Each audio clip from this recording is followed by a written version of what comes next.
Estuvimos dialogando con el doctor Edgardo Antonio Foresi, reconocido traumatólogo aquí en Bahía Blanca, respecto de algunas preguntas que los oyentes nos hacen en la radio, en lo cotidiano, sobre problemas justamente de huesos y afecciones que tienen que ver con la traumatología.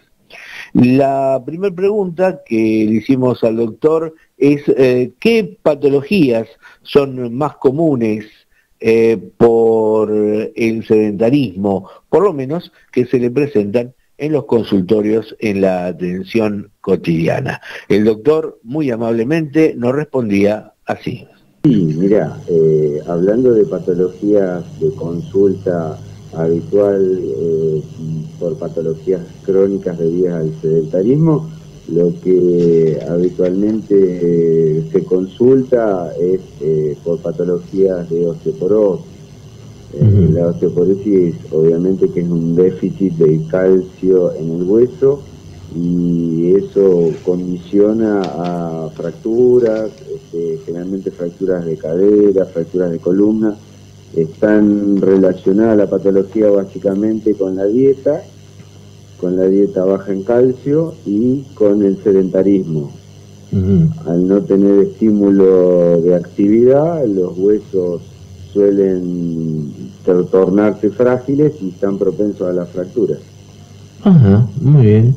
¿Y la alimentación tiene que ver con esto, doctor? Sí, la alimentación, al no ser lo suficientemente de aporte a nivel de calcio, predispone a este tipo de patología. Generalmente hay que suplementarlo una vez que uno estudia al paciente y detecta la patología.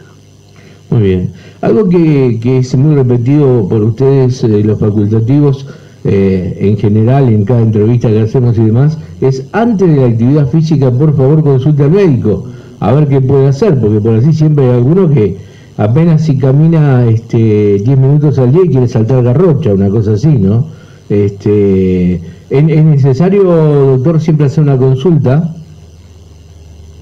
Sí, una persona, también depende de la edad, no es lo mismo comenzar una actividad física en un adolescente sedentario, por ahí no habría tanto riesgo, pero ya cuando pasan los 30 años que no hicieron nunca actividad física, es conveniente hacer una consulta.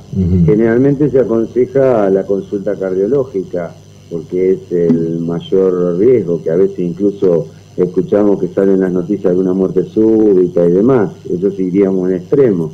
En lo que nosotros respecta, por ahí lo importante es el estado óseo del paciente y que la actividad sea progresiva, porque muchas veces se ve en personas jóvenes que al empezar con la actividad física sufren algún tipo de fractura, aparte de las lesiones musculotendinosas, alguna fractura por estrés, que algún paciente me ha preguntado por estar estresado. No, fractura por estrés se llama a una fractura por sobrecarga, un hueso que está acostumbrado, como decías vos, a caminar 5 cuadras y empieza a trotar, a través del impacto en un par de semanas genera una debilidad y una fractura en el hueso. Esto es lo que se ve habitualmente cuando comienzan con la actividad después de un largo periodo sedentario. Doctor, para conocer nuestro estado de salud óseo, ¿qué tipo de análisis o qué tipo de estudio tendríamos que hacernos? Pasados los 40, digamos, pasados los 30. Sí, básicamente estudios así de screening que llamamos nosotros, estudios de control, más allá de un laboratorio completo. En las mujeres generalmente después de la menopausia es cuando hay que hacer sí de screening, o sea de control, la densitometría ósea, que es un estudio para saber el nivel de calcio en el hueso.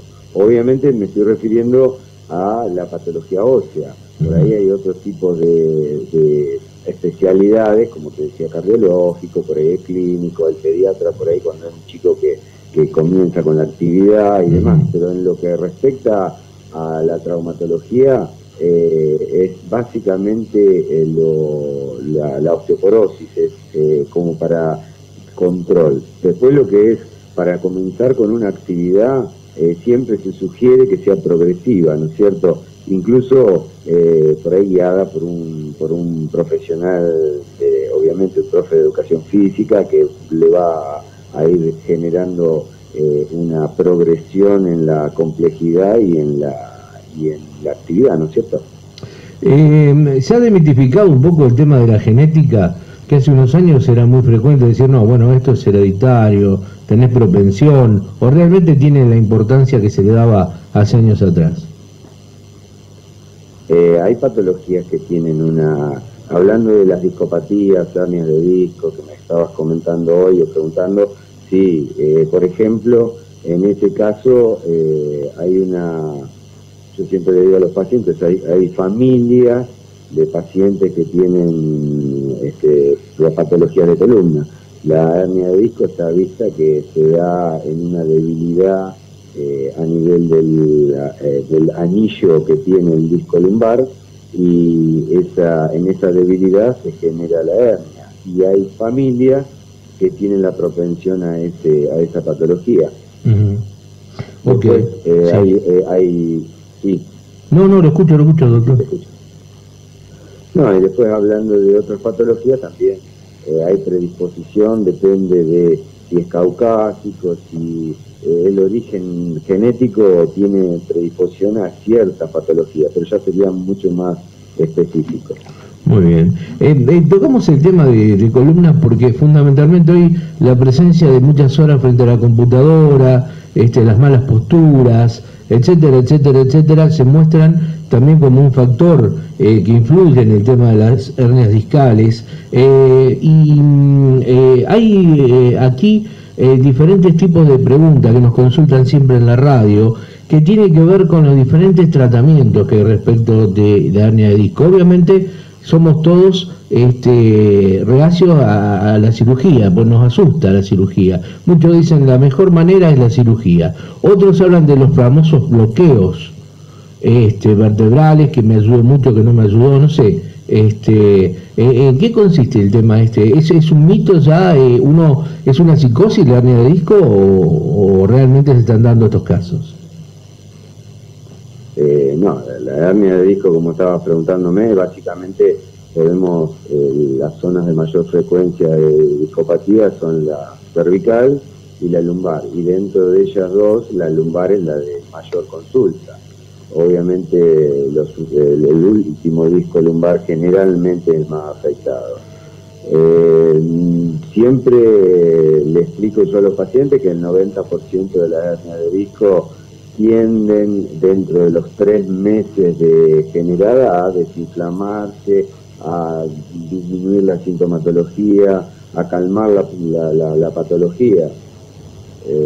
Son raros los pacientes que son de índole quirúrgica absoluta, y está dada básicamente esta indicación quirúrgica cuando tienen una paresia del miembro o una irradiación con limitación en la movilidad. Eso es de indicación quirúrgica absoluta para estos pacientes, pero es menos del 10% de los pacientes que consulta por hernia.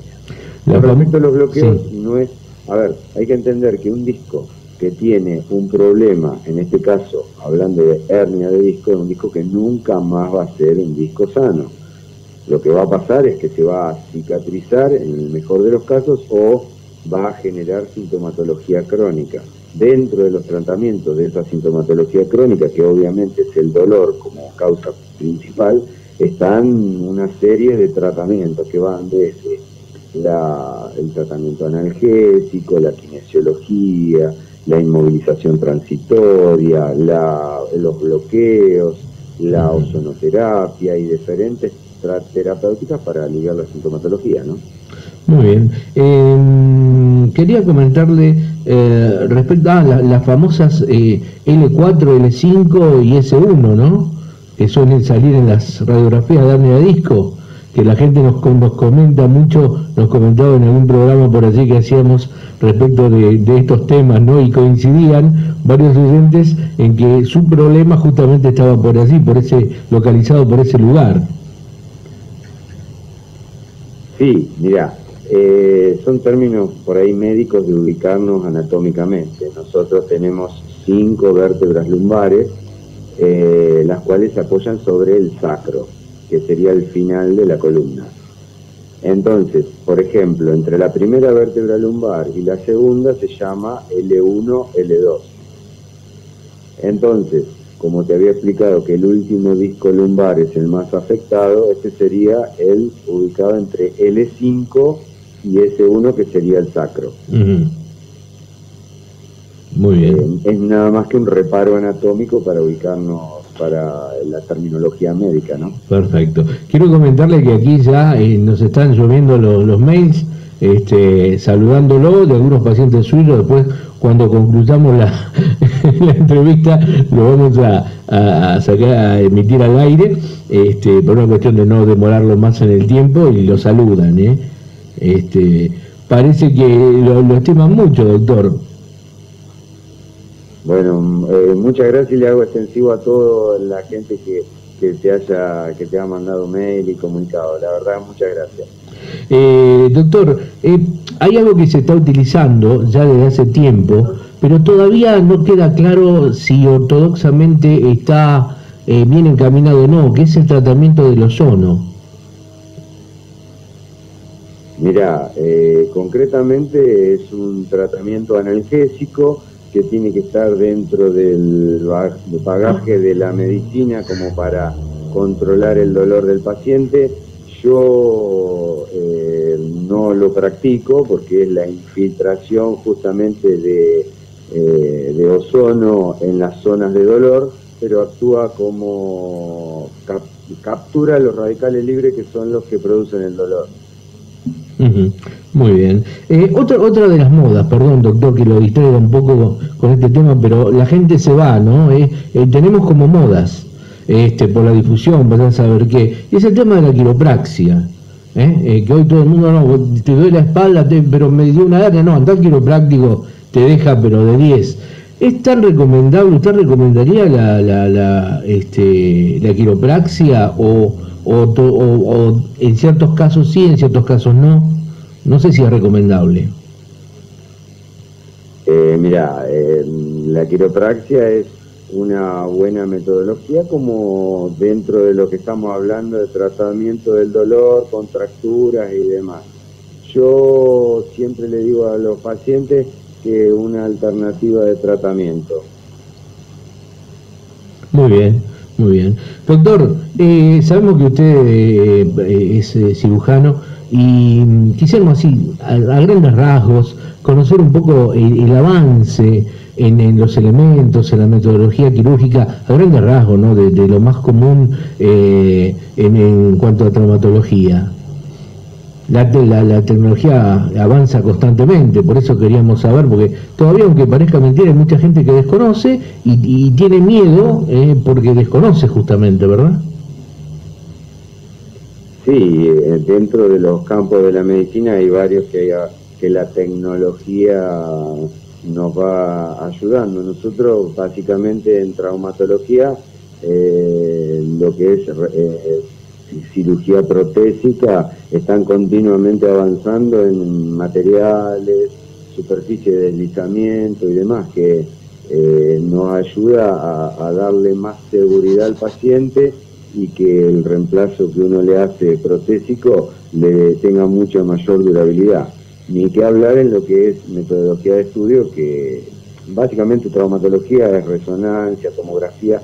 Cada vez las imágenes son más nítidas, cada vez los equipos son de más alta calidad, se están haciendo estudios artroresonancia, que no se hacía acá en Bahía, se están haciendo, así que se está avanzando bastante en lo que es tecnología, en ayuda obviamente del paciente y para un buen diagnóstico nuestro, para no cometer errores, ¿viste?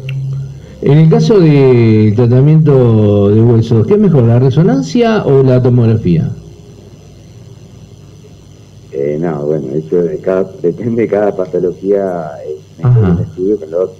Bien. Eso es ya patrimonio del médico, de lo que según la sospecha, porque también uno pide estudios para confirmar diagnóstico, uno revisa al paciente, hace la semiología y sospecha un diagnóstico, pero después lo corrobora con un estudio. Hay veces que el mejor estudio es una placa que hace 100 años que se hace y el mejor diagnóstico, el gold standard, claro, es justamente una radiografía. Totalmente. Es como todavía dicen ustedes mismos, los médicos, que lo mejor es a veces poner al paciente sobre la camilla y a ver te duele, mover la articulación y demás, ¿no? Muchas veces da muchos resultados eso también. Y la semiología, nosotros en medicina siempre decimos que la semiología es soberana, la semiología es la evaluación del paciente. Claro.